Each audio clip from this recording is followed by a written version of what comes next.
I'm Johnny Vaughan. I've struck brass, gang. And this is Steve Brooker, otherwise known as Mud God. I actually want to change history. He's one of a select group of licensed amateur archaeologists known as mudlarks who scour the banks of the River Thames, searching not for buried treasure, but for hidden history, and whose discoveries have changed our understanding of London forever. There's stuff in that mud that no one's ever seen before. On the Thames foreshore lies over 2,000 years of history just waiting to be discovered. And that's what does it for me. But larking's no job for those afraid to get stuck in. To wade through time, you've got to be prepared to get your hands dirty, armed with little more than a trowel and a lot of patience. No! Wait! Steve's agreed to share with me his decades of knowledge and experience. It's cold. We'll race against time and tide to get to the bottom of London's muddy history. Oh, yes! Our adventures on the foreshore will propel us on historical quests that range from the sublime to the painful to the downright disgusting. Oh, man, that reeks! Out the shed. As we become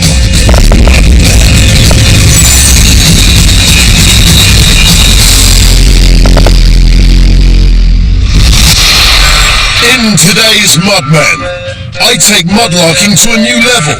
Butt scraping. I've done buttlarking. There we go. Brooksy and I delve deep underground to get some Victorian pleasure. Sex and drugs and rock and roll. And there's mutiny in the ranks as we get to grips with a 19th century ship. It's too hot! Down! It's down! Down with you! Let's do this! Today, Mudmen comes from Rotherhithe, which is located on the south bank of the River Thames. The name itself derives from the Anglo-Saxon word rother, which means sailor, and hithe, the word for haven or landing place. These days, though, it's best known for its luxury apartments, where city boys dwell. But Rotherhithe's character is really formed by its strong maritime heritage. It was from here that the Pilgrim Fathers set sail for a new life in the New World aboard the Mayflower. Interesting to note, the bar still offer a fine selection of traditional ales. Writer Jonathan Swift chose Rotherhithe as the home for Gulliver when he returned from his travels in Lilliput. It was also here that Carcass, the ship captained by Horatio Nelson, was built in 1773. So what you've got here is 1,000 years of history connected with sailors and shipping. At the very least, I'm hoping to find, I don't know, buried treasure, maybe even a galleon on the foreshore down there. The one man who can make that dream live. Oh yes, ladies and gentlemen, Mudman extraordinaire, Steve Brooker. Arr. Steve is one of 51 mudlarks licensed to dig up to 1 metre on the foreshore, whilst I'm permitted to scrape up to 3 inches. But, like a couple of canutes, one thing we can't control is the tide. The foreshore is eroded by 2 tides daily, so what we don't find today could be lost to us forever. Rotherhithe foreshore is a treasure trove of all things nautical. Helping us unearth London's maritime past are husband and wife combo, GM and Steph, Mackie, rock gods, along with mudhound Stolly. And of course we're in sunny Rotherhithe today. Yeah. Not so sunny, it's a bit drafty. I know always putting sunny in front of places that clearly aren't. Go on. But of course Rotherhithe has been a port since the 12th century. Has it? And then it was an Elizabethan shipyard from 16th century. Rotherhithe is renowned for the first underwater tunnel built by Brunel to actually go over to Wapping. Yeah. But the most important thing about Rotherhithe is Max Bygraves was born here. You're joking. You need hands to hold someone you care for. But it was my mum that actually told me about that because I'm a bit too young for that. But I mean, you're not that age. Listen, you need hands to show that you're sincere when you feel nobody wants to know you. You need hands to brush away a tear. I love you, Johnny. All right, nice. Let's mudlark. This way. Max, I want to tell you a story. SAS. survey, assess, scrape. Of course, you know, we've got shipbuilding going on down here, so you hope that you get the bunches and those Right. Something I like for the garden. Oh, that's great.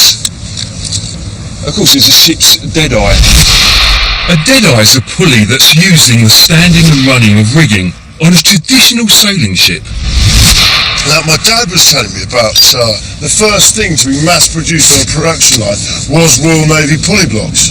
People just doing that bit, and the finished item coming off at the end. Even, you know, way before, obviously, Henry Ford. So there we go. You dry these out, and when you smell them, as you do, it's like a talcum powder smell. So I'm not sure what they used to put on the ropes, or whether they put it on the pulley itself, on the deadeye. Alum. Could be, yeah. And it's just a nice, pleasant smell. So we sit there with the family at night, passing a block round to sniff. It's nice. I sit there in my bucket. I might clean that up, dry it out, and give it to my dad. He might use that as a paperweight. He'd love that. What's that? You get a lot of these down here. I can take you to a place where there are actually thousands of these. This is a caulking tool. Imagine the planking on a ship. Yeah. Of course, how do you make that watertight? Yeah. In the actual joint itself, you use hemp, and then of course you bang it in all the way along, and then you tie it. You know, you actually put tar on there to actually waterproof the thing. So it's an actual caulking tool. And so sometimes you can get these where you get somebody's name on it. But not on this one. No, not on this one. What have you had? What markings have you had on them, Steve? I've had notches. I've had people's names. Notches? Yeah. What does that mean? One notch is mine, two notches yours. Oh, it's like victims. No. This is somebody's work, so without it, they can't work. While I leave Johnny to see what he can find on his own, I check in with my fellow mudmen to see what they've unearthed. What you had up? It's a nice little barrel lock, or a portion of a barrel lock at least, which I think is pretty old, maybe 16th, 17th century. Shipbuilding, got a nice copper nail. Beast, isn't it? That would have been used on a part of the ship that would have been seen, so easily, you know, you could polish it up and make it look almost blingy on your ship, really. And then the rest of the ship, sort of downstairs, would have been used to sort of iron nails that wouldn't have been seen. So feel the weight of that, all that copper in there. Imagine like a copper penny. How many pennies is that worth? You know, imagine the guy building the ship. He's up his scaffolding, and he's pulls out his hand and drops down there. He'd have been docked. Up his rigging. He'd been docked 6 pennies wages or something like that. Actually had quite nice stuff today. Well, I'm quite pleased with it. And nothing absolutely special, but a boat hook, which obviously used to prod them out and pull them back. And I think the star find today, actually, this is a 1694 William Halfpenny. He was probably bald actually underneath all that, but in all his finery. That's quite nice, isn't it? And this is just solid. I mean, this is just nails here. This is old. They used to make ships here. So it's just all. This is literally just solid nails.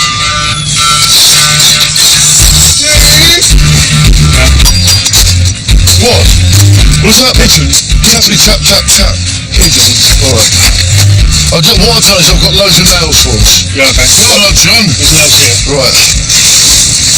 So Steve, another nice dark patch for us here. Erosion time. Yeah, there's another one here. These, believe it or not, copper nails. Exactly the same as on the Mary Rose. Are they? Yeah, and there were thousands of them down here. Remember, they just didn't build ships down here, they dismantled ships down here. Good. Sorry, I was really childish. He shuffled down the foreshore on his bottom, and then all of a sudden he's hit an artifact, he's looked at the artifact, and he's missed the artifact. Can you see the artifact? Because you sat on it, you moved it, you looked at it, and you actually touched it. Hey! But it's a bone domino. So imagine 5 and 3. That's a really good domino. So imagine the sailors playing dominoes up in the inns and in the pubs. No, you've lost one. Maybe it was off a ship or something. But of course it's a bone one, so we've got age to this already. So when we give So this... I technically found that then? Using my butt cheeks. Yeah. butt scraping. I've done butt larking. There we go. Hey. That's going in. That's a really good one. Look. That was good. I have a confession to make. I've watched Saturday Night Fever over 200 times, but I've got a guiltier pleasure. I love old shoes. Not any old shoes, but medieval shoes. And for some reason I find more medieval souls in Rotherhithe than anywhere else on the foreshore. Check it out, look, what do you notice all of a sudden?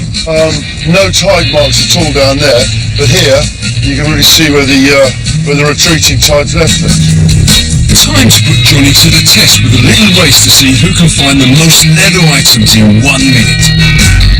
Yeah, pick a line, what do you want? You can have top, middle or bottom. I'll go on for the middle, please, Bob. Okay, I'll do the one on the left then, ready? I don't want to pull a hammy down there. Just you see. Let's do this. Charles, ready? Ready? Stop. Any lines? What are we looking for here? Soles? Any leather work? Any leather work, stick it in your bucket. Morning, looks like on sports days, any good? No, I'm too busy trying to just survey the praise. It's great. It's always, even on like 100 metres, I'd stop to see something there, get my towel up. More like smoking round the bike shed. Right! Morning, get back in line. Why? You're cheating, this is your line here. Is that where we get the expression, get back in line? It is. From Mudlark? When we're looking for medieval Yes, souls. exactly right.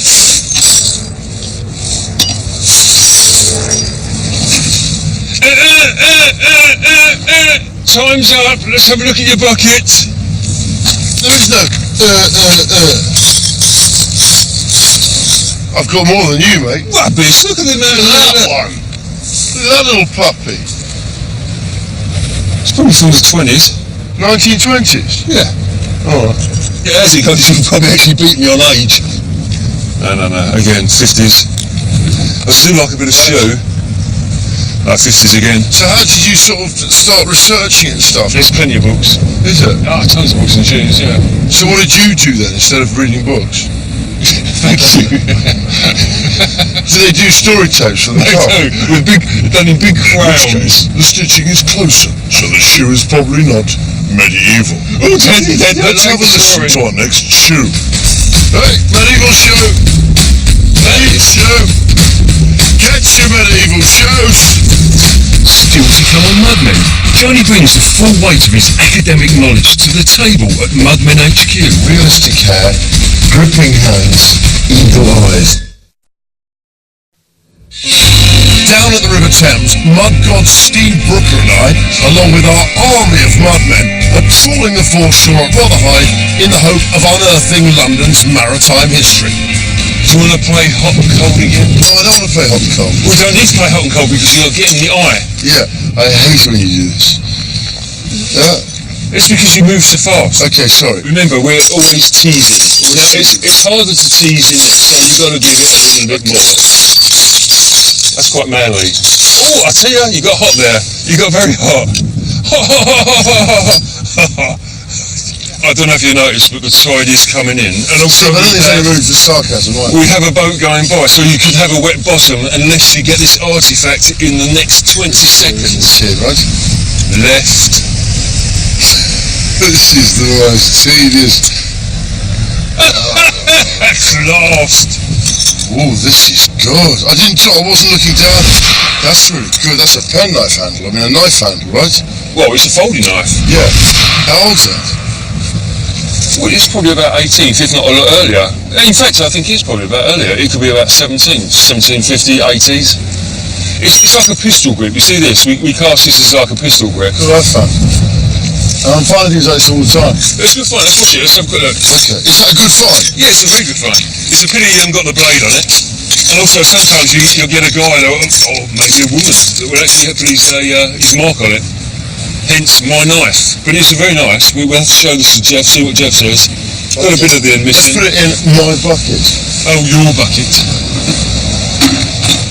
You know that green tea you were talking about That's at the earlier on? Mayflower pub up there. Do you fancy one? Yeah. Steve's called time on our larking at Rotherhithe, so now it's time to find out about what we've unearthed. All finds can be proudly presented to the Portable Antiquities Scheme, set up to record objects found by members of the public. There are several regional finds officers around the country, but fortunately for us, we've arranged to meet ours at the pub. Sorry, Mudmen HQ. Jeff Egan works for the PAS and the British Museum. He's also got a beard, so he clearly knows his stuff. So Jeff, this is our Rotherhithe hoard. What do you make of it? Well, looking at it straight away, it really says ships big time. There's a whole series of tools, nails and so forth, which can be related to things maritime. What you've got is very good 18th, 19th century, going back some 17th century material. This is really talking about ships big time, ships going all over the world at this period when we've got a big empire still growing. So Jeff, let's go to some specifics here. What interested you? What did you enjoy here? Well, the padlock's been noted. Wait a second, we've said padlock, we are now in a specialist area of Steve. So Steve, tell us about the padlock. What do you reckon on that? 18th? I would reckon so, yes, looks like. Steve, you have how many padlocks? About 2 or 3,000. You have 2,000 or 3,000 padlocks. There's nothing more manly than a padlock on a shed, Steve. So what date do you put on this one? 3,000 padlocks. I'd say 18th. It's got to be 18th, just because of the shape of it. Padlocks, you know how much I love a padlock. This interested me. Any idea what that is? Well, it's for grabbing something and pulling it, I think, but... Steve?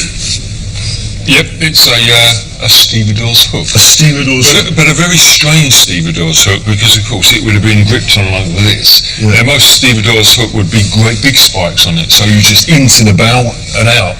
Normally a stevedore's hook is one singular big hook straight in and towards you, but this being two, I reckon it's for a wire.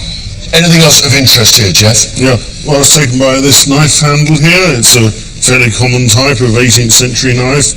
It's a derivative of so-called pistol grip, but you've got a bit of little decoration on the bone scale there, but very characteristic of its time. Very common type of knife, but just lifted by a little bit of decoration there. Did I almost find that? Almost. Thank you very much. Can I say, I was looking at the whole hoard here, and this intrigued me, just because it really didn't kind of look like much. What is that, Jeff? Well, it's only half, but it's a toy spinning top. One of these whipping tops. Oh, yeah. All good Victorian children had one. It's such a universal toy that it can be anything from late medieval right the way through to 20th century, but my guess is 19th century from here. It hasn't got the point that goes through there. Well, I can use one of these nails to demonstrate, perhaps. If you imagine that as the iron But it fits exactly! point, Sorry. and you would try and set the thing spinning by twisting a rope around it, pulling it, and of course the thing was to get it so that it stood up for as long as possible. You battle them. And then you would actually whip it with a whip, and that would keep it going if you were skillful. Did you play this in your day, Jeff? Before my time. You can confess if you did. No, Sure. before my time. What about you? No, I didn't. But No. did you used to have always antique toys? I can imagine you I did. didn't, I'm afraid, no. I had a few antique marbles, but that was as good as it That got. was it. Okay. What about you, Steve? I mean, would you have had a toy as exciting as that? Action Man. Action Man. With moving eyes. Did you have eagle eyes? I did. The eagle eyes came just after the gripping hands in the evolution of Action Man. It goes realistic hair, gripping hands, eagle eyes. That's the evolution of the action. I've said too much. Let's move on to another object. Here we go. Okay. What else we got here, Jeff? Let's get back to shipbuilding. Of course, that's what Rotherhithe very famous for. 1,000 years of shipbuilding and sailors. What's that, boys? Well, this is a spoon bit for actually digging out, gouging out a groove so that you can make the fine-tuning of wooden timbers. It's like a gouge. It is, absolutely. It's going to be for linear holes. What else about the sort of shipbuilding things we got here? These are ship's nails, right? They may be for the docks. Oh, right, okay. They could be for ships, but yeah, they're real heavy-duty things, as you can see. What's the earliest nail here from shipbuilding? Come on, show me a nail that would have been on Nelson's ship car. With that fine-tuning. Yeah. They got of the crucifixion, and I can show you something that's almost similar coming there.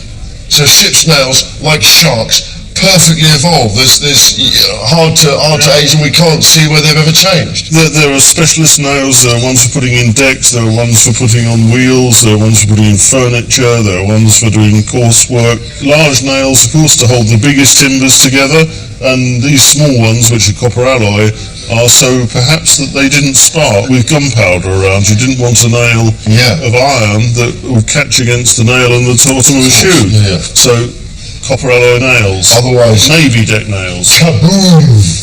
One thing I found that I was really pleased about finding was this. This is a domino with 3s and 5s, which actually 3s and 5s domino means an unexpected stranger is going to call. And after I found this, it kind of it made me quite spooked for a bit that I was about to get that. But what do you think of that?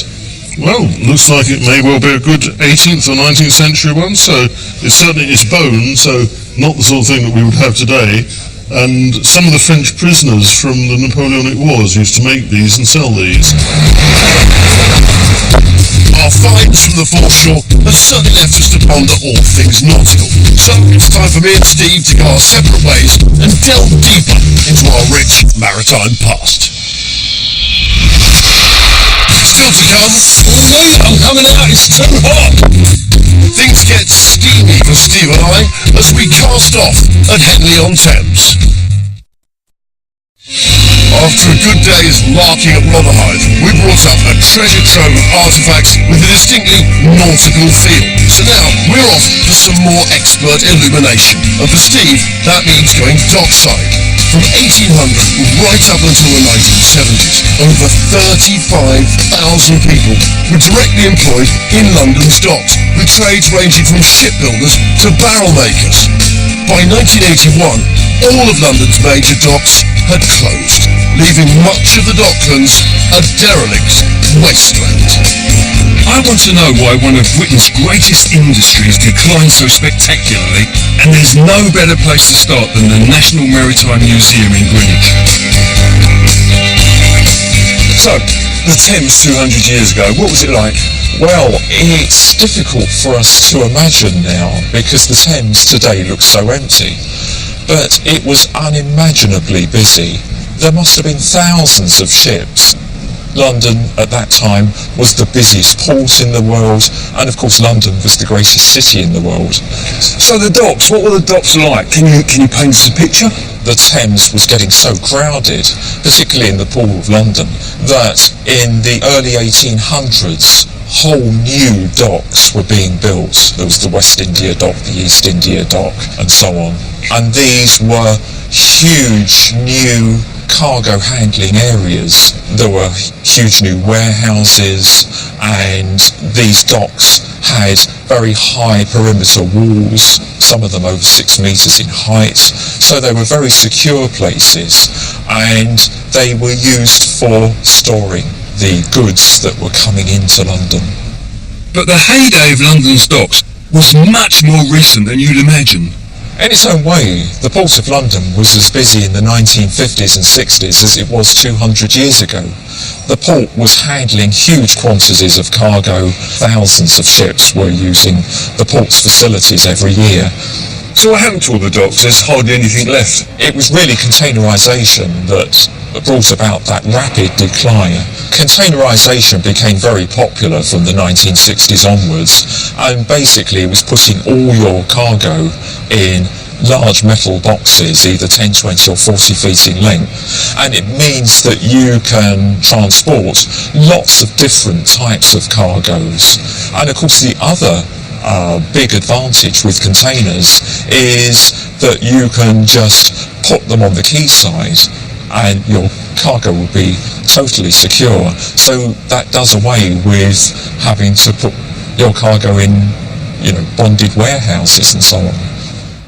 Containerisation also meant the end of specialist carriers. Now ships were capable of bringing in many different types of cargo on a single boat. This led to the building of bigger ships, which needed deep water ports. London simply couldn't cope, and business moved upriver to Gravesend and Tilbury. Now, what do you think about it? That lovely Thames out there is just not being used anymore? It's a great shame. With the closure of the last docks in the early 1980s, those communities that built up around the Port of London, you know, in the East End, those families that had worked in the docks, you know, for generations, suddenly found themselves without any work. I'm off to meet a man who has witnessed the demise of the docks firsthand. Herbert Tuckfield, otherwise known as Winkle, has worked for over half a century at London's dry docks, where ships are both built and repaired. Oh, Winkle, I'm Steve. Hello, mate. How you going, mate? Right, these are for you. Ivy and Arlette. Let's get these on. Okay. Right, you lead the way. Okay. In the late 19th century, there were 33 dry docks in central London. By the 1930s, that number was reduced to just 16, and today only one floating dry dock remains. So then, Winkle, what are we going to be doing here? Right, we're going to be painting the boot line or the water line. It's been masked up so you can paint to your heart's content. So what happened to all the dry docks? Most of them were in the Royal Docks or the, you know, West India Docks, so they've all closed. I mean, you can't have ships in there with people hammering and bashing with all luxury houses all around. Yeah, precisely, yeah. Your house prices will go down a bit. You guys are knocking around old painting all night. Yeah, like everybody wants to live on the river, looking out over the river. Yeah. So all the yards, all the brown sites are all gone now and they're all development. So how long have you been doing this for? 51 years. 51 years? How old was you when you started? Officially 15, but unofficially 14. You started at 14? Yeah. So what made you go into ship repairs? My uncle, he owned a Thames sailing barge and he needed repaired. So you was the man? So I was the man. There was quite a lot of barge yards. I mean, I served my time as a barge builder. I mean, some of the Lightridge firms had like 800,000-900,000 plus barges. Yeah? So what kind of work do you do in a dry dock? Well, this painting, we do all repairs, like if there was a damage you cut it out and weld in new plates. And how has it changed from when you started? When I started it was riveted, all riveted barges and boats. Now it's all welded. So what's happened to all the riveters? Have they all become welders? Well, yeah, a lot of them, and that, or they've all died. Yeah. But, A dying trade. yeah, a dying trade. So is it saying, are there still apprenticeships in what you do now? No. Nothing at all? No. All the waterman side is still all licence and apprenticeships. Like, they're quite a long apprenticeship. My apprenticeship was 6 years. But now, nobody will invest in apprentices. It's quite sad though, really, when you think about it, you know, how important we were in shipbuilding, and now we haven't even got apprenticeships, and we're, in the long run, going to have to get people from other countries to come over and basically do what you're doing. Yeah. It's sad, really, isn't it? Well, that's right. Now, I noticed as I came through the gates that there's a sign up there that says that you guys are moving. So not only can you not get apprentices to be here, but they're kicking you off as well. Where are you going? Just down the river. Oh, where? Yeah. It's a completely rebuilt site down there. It was a barge yard and repair yard originally. So why are you guys having to move then? Well, the landlords obviously sold it to developers. That's sad though, really. Yeah, it is, yeah. But the good thing is you're just going to be moving down the road. Yeah, I'm quite looking forward to it. Yeah. Be like a busman's holiday. Well, yeah. So I'll go down there for a while and Yeah. then probably just fade away.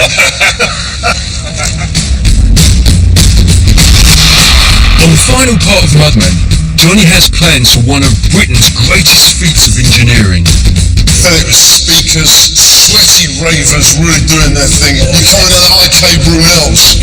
Boiling hot down here. And as we get steamy on the Thames, there's an outbreak of mudman man love. Two of you down there, it's like a village people get together. So,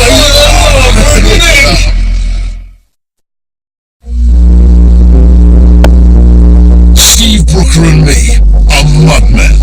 After a morning trawling the foreshore at Rotherhithe, we were left with a bounty of all things nautical. Steve traced the rise and fall of London's proud maritime heritage, and now it's time for me and Brooksy to journey under the Thames to discover the eighth wonder of the world. In the early 1800s, the Port of London was the heart of trade for the British Empire, and also the busiest port in the world. And just think to yourself, 3,000 tall ships down here just waiting to find a berth. But finding a berth wasn't actually their main problem. Their main problem was getting cargo from the North Shore to the South Shore, or from the South Shore to the North Shore. Now, they could have built a bridge. They had to build a bridge that could accommodate tall ships going under them with masts 100 feet high. And that was their biggest problem. If they couldn't go over the Thames, there was only one logical, if seemingly fantastical solution. Go underneath it. Hello, I'm Tommy. This is my friend Steve. He's a mudlark. Welcome to the 8th wonder of the world. Thank you very much. It's lovely to be here. Should we go in? This way. Mark Brunel came to England to build a tunnel under the River Thames. The first tunnel under a river anywhere in the world, and it is the oldest tunnel in the oldest underground system in the world. Mark Brunel was undoubtedly a father of the modern age. Not only would he invent a tunnelling method still used today, he was responsible for inventing the Wellington boot and the first ever mechanised mass production anywhere in the world. Of course, it's a ship's dead-eye. The first thing to be mass-produced on a production line was Royal Navy pulley blocks. We were just doing that bit, and the finished item coming off at the end. Yep, that was Mark Brunel. In 1798, he designed a machine that would automate the production of the 100,000 wooden pulleys the Royal Navy required every year. Genius. What did people think of Mark Brunel when he first formulated the idea for the tunnel? Well, they thought he was mad, because he arrived here saying he was going to build a tunnel, and he built a tower on a huge iron ring. So it's like 50 foot across, and it's got a sharp leading edge. And of course, as the weight of the bricks gets heavier and heavier, so the ring sinks into the soft earth like some huge pastry cutter. And did they keep on bricking up on top, Yeah. digging out underneath, and then gradually, as this got heavier and heavier, it just kept on sinking down? Yeah, that's it. And so what began 50 feet above the ground was 50 feet below the ground in a few weeks. It's such a good example, isn't it, of early lateral thinking. Yeah. I mean, to make that leap, to think, no, I won't dig down, that's too hard, we'll go up and just let gravity do the digging. I mean, it's genius, isn't it? Before Brunel, the way you built a tunnel was you dug a trench, Yeah. and you put what you want in the trench, and then you cover it over. It's called the cut and cover method. Okay, but you can't do that over the Thames. So what they did was they built a tunnelling shield, a miner's cage, and it's like this huge rectangular thing with 3 rows of 12 little cages, each cage the size of a man. In each cage, each man has a wall of planks in front of him, and they're held in by metal poles. And each man in each cage takes out the top 2 poles, removes the plank, digs to 4 inches, which is about the size of a brick. And when the man in a cage above him and below him has done the same, then those 3 in a row are jacked forwards by screw jacks, pushing against what's been built. And as it moves forwards, bricklayers working behind them build the tunnel walls. It's genius, isn't it? It's a human tunnelling machine. It is, and the tunnelling machines today are direct lineal descendants. How many men would it have taken to do those 18 years? It's like this massive, massive machine, but men are each component part, so hundreds and hundreds. Brooksy and I have been given the very rare privilege of going down to the old entrance hall of the tunnel itself. Only a handful of people have been given access in the last 140 years. Whilst we're descending by scaffolding, this entrance used to be extremely ornate and housed a beautiful spiral staircase.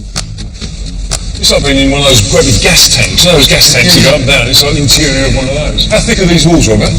They're 4 foot thick, and this whole thing weighs 1,000 tons. So that was what they sunk. And they underpinned it to stop it sinking.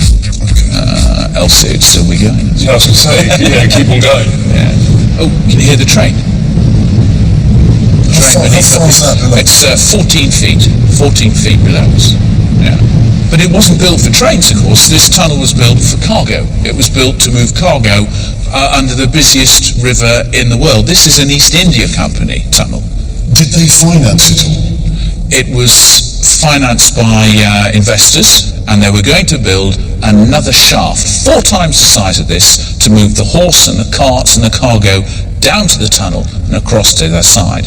They ran out of money, but it opened as a visitor attraction. So it really was quite a heroic failure. Oh yes, yeah, and financial disaster in Brunel's day. So why is it regarded as such a success then? This is the birthplace of the tube system, not just for London. So if you take a metro journey anywhere in the world, New York or Beijing, in a very real sense, your journey began here, in this tunnel beneath our feet. So was it a success as a tourist attraction? Yes, it was. If you imagine on the first day this opened, 1843, 50,000 people filed down that staircase on the first day. 1 million people in the first 15 weeks. That's over half the population of London. But they only pay a penny each to walk under the river. Hang on a second, 1 million pennies back then, that's a lot of money. But still not going to cover much more than the bank interest. I mean, they've got no real revenue. And that's why they opened the tunnel as a shopping arcade. Did they? A shopping arcade. Beneath your feet, there are 2 tunnels with 60 connecting arches, with columns and Doric capitals. It's like a cathedral. Yeah. And in those archways, there were shops, and those shops sold souvenirs. So what went wrong? Well, where there's money to be made, there's crime. The tunnel's dark archways proved the perfect place for nefarious deeds. And it wasn't long before souvenirs weren't the only thing on sale to Victorian punters. If you're trying to sell fine bone china souvenirs in Archway 36 and Archway 37, though officially empty, is echoing with the unmistakable noise of 2 people in energetic conversation. Rhythmic noises. In rhythmic conversation. Yeah. You can't sell those quality souvenir goods to the discerning client. So more and more of the shopkeepers don't renew the lease because they say, well, I'm running a souvenir shop, but it's a knocking shop next door and it's bad for business. So now there are even more dark places for dark deeds to happen. People came down that staircase for a piece of the action. In the tunnel beneath our feet, there were not only sideshows and entertainments, there were female acrobats, sword swallowers, fire eaters, magicians, Ethiopian serenaders, Indian dancers, Chinese singers, a team of performing horses. They had a whole section of the tunnel decked out as a ballroom, and they had a steam-powered musical organ playing waltz tunes. Now this soot on the walls is from the steam locomotives, but the first steam engine in this tunnel was playing dance tunes. It's a rave. I know what you're doing. I know exactly what you're doing. You're trying to build a nightclub here, and now you're doing it under the justification of prior usage as a nightclub way back. It's nice. I love the way you're working it. In a fill it with speakers, sweaty ravers really doing their thing. It's Nels. Yeah. You're coming out of IK Brunel's. So what happened to the tunnel in the end? How long did it stay open for? Good question, Steve. In 1865, they sold the tunnel to the East London Railway, and in 1869, it reopened as a railway tunnel, moving cargo, which was the original idea. In the end, the tunnel has been returned to its original purpose, which was moving cargo under the busiest river in the world. That was the plan in 1843. Now it's a tunnel that's moving people and goods under the River Thames in the oldest tunnel in the oldest metro system in the world. Mark Brunel never received the recognition in this country he fully deserved. The same can't be said, though, of his British-born son, Isambard Kingdom Brunel. The greatest engineer of his age, worked with his father on the Rotherhithe Tunnel, aged just 19, and was responsible for such feats as the Clifton Suspension Bridge and the Great Western Railway. But he also played his part revolutionising shipping. He built the Great Britain, the largest ship the world had ever seen. Launched in 1843, powered by steam and screw propeller, it provided the template for all modern ships. And that, friends, is the perfect excuse for Brooksy and I to weigh anchor, cast off and set sail on one of the last survivors of that glorious steam age. So we're here in Henley on a stretch of the Thames that's 35 miles away from London and 105 miles away from the source of the river itself. Since 1839 this has been the venue for the world famous Henley Regatta, so it's a place that really is steeped in a very rich history. And today we're going to play captain and crew on a genuine Victorian steamship. Hello there, we've met before on my stag night. I remember it well. It was a classic, wasn't it? Are you still getting letters of complaint, or is that all? Oh, we're still getting a few. Anyway, that was 1999. When was this boat actually built? It was built in 1883. Well, from the late 1880s, it used to run a shuttle service between Oxford and Kingston. It was a 5-day round trip. So, Pete, can you actually paint a picture of what the Thames would have been like in its heyday for this boat? Steamboats were still relatively rare on the river then, and they weren't particularly liked. And this boat had been going at about 10 knots, kicking up a big wash and not stopping for anyone, and generally upsetting people. I mean, who invented the steamboat? Well, there was a man called Jonathan Hulls in 1736 who thought up the idea of putting a Newcomen pumping engine into a paddle boat, but that was never actually built, and it wasn't until the sort of 1760s, 1770s that people started making paddle boats. But the propeller boats didn't really start coming in until the middle of the 19th century after Brunel's SS Great Britain, which was one of the pioneers of propeller propulsion. Is there a possibility that Johnny and I could blow today, Steve? I don't think you're going to be in any danger down there stoking the boilers. No, Steve. No. Do you know what? Sorry about this. Do you know, for even dousing it, for raising health and safety, I was going to let you drive, yeah? Because you've been silly again, an alarmist, and trying to panic us. You're going down there and I'm going to do it. And that's the way it is. It seems like the poor side of the job again. No, it doesn't. You've punished yourself, Stephen. I've even got No. Pete's got a hat. Well, you can stop that, because I'm now going to be at the wheel. It's looking a bit cramped to me, and I would rather be piloting the ship or boat. But of course, you know who has got in there first. As per normal, should be a 50-50 thing. The guy hasn't read his contract, we should be sharing these things. Again, short straw. So we've got 2 tons of steel and water at about 140 degrees C at the moment. Not the same boiler, but the engine's original. Yes, so push your bum back as far as it will go. Duck your head. There's nothing hot over your head there now. Alright, and you find your head will go up a little bit. I've got it. Okay. I'm just doing the cast off now, which is exhausting work. Almost makes me wish I'd gone for that engine room job. Steam up, is it, Steve? Are we all ready to go? I'm doing great, Ronnie. We've had no space down here. I've got about 3 foot above me, and that's about as far as it goes. Cheers, mate. What would strike me instantly is that's designed for a much smaller man. How tall are you? 6'8". Being 6'6", I just do not fit down here. I need to be a midget like Booney, hence why Booney should be down here, and I should be piloting the boat. You enjoy yourself. You just take care, Steve. You stay in there, matey. Let's get you all done. You right there, Steve? Steve, brilliant work, mate. Originally a passenger boat, the Alaska served in World War II as part of the Thames River Patrol. After service, she was decked over and used as a pontoon. It wasn't until 1974 that she was rediscovered by boat historians. Over several years, she was lovingly renovated and restored before being put back into service as a pleasure boat. The light here just makes everything look absolutely wonderful. In movies, this is when they film the big romantic scene. I mean, that is absolutely England at its finest. You will not see anything better than that. Look, a ground mist, because the sun's just coming down there, just heating up the moisture on the grass. Looks absolutely beautiful, look. So as old Vaughan mucks around up the front there, easy to steer the boat. Of course, I'm working on the old boiler. So I've come up one on the damper.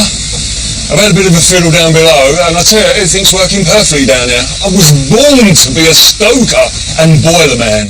In engineering circles, of course, we look down on the monkey wrench because it always slips a little bit, and that will end up rounding your nuts, of course. Nick didn't tell me anything about rounding of the nuts. I wouldn't have come down here. It's a fact. Use a monkey wrench long enough, there's always enough play in it just to round the nuts. We frown on those, mate. Nick, I don't want my nuts rounded off. Nick! Good job, mate.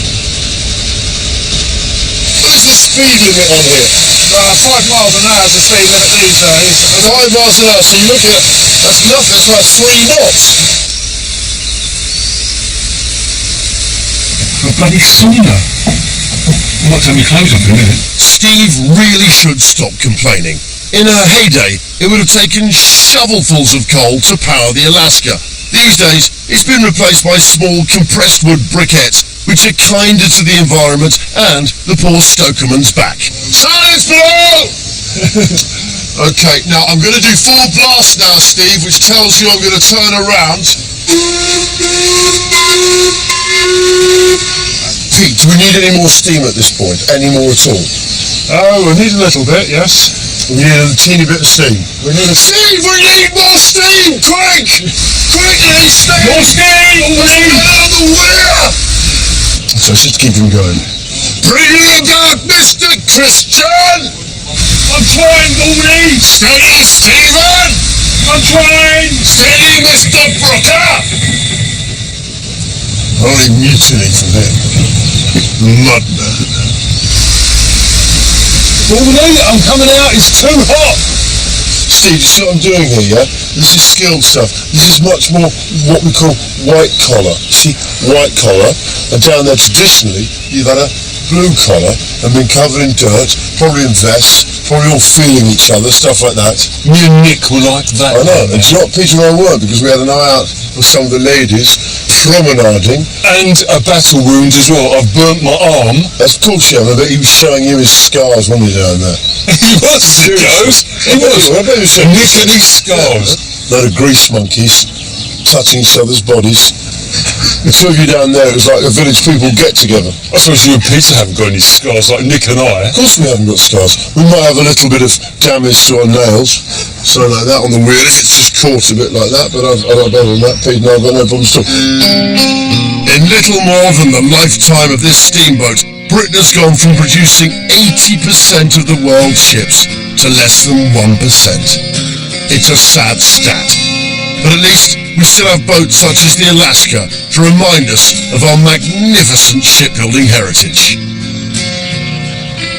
Thank you very much indeed. Don't even touch the captain! Why? Don't stick your hands. All right, go on, shake his hand. Cheers, Pete. But if I can't shake the captain's hand, it's say no love with me. I don't know what was going on down there. My boiler mate. Let's just say we heard grunts. Off you get. Thank you very much. Yeah, cheers, That was brilliant. Thank you much. Right, Steve, puffed up. No, let's talk about my boiler marks. I'm scarred. Did you see the way I landed that? No, anyone can do that. I'm scarred. Anyone could not do that, Steve. Anyone could do what you... And I've got my leg as well, Johnny, and I'm scarred. I was the backbone there. You weren't. You looked to the boiler. I was up there, mate, being the man. I was the man there. I was stoned. No, Steve. I was the man.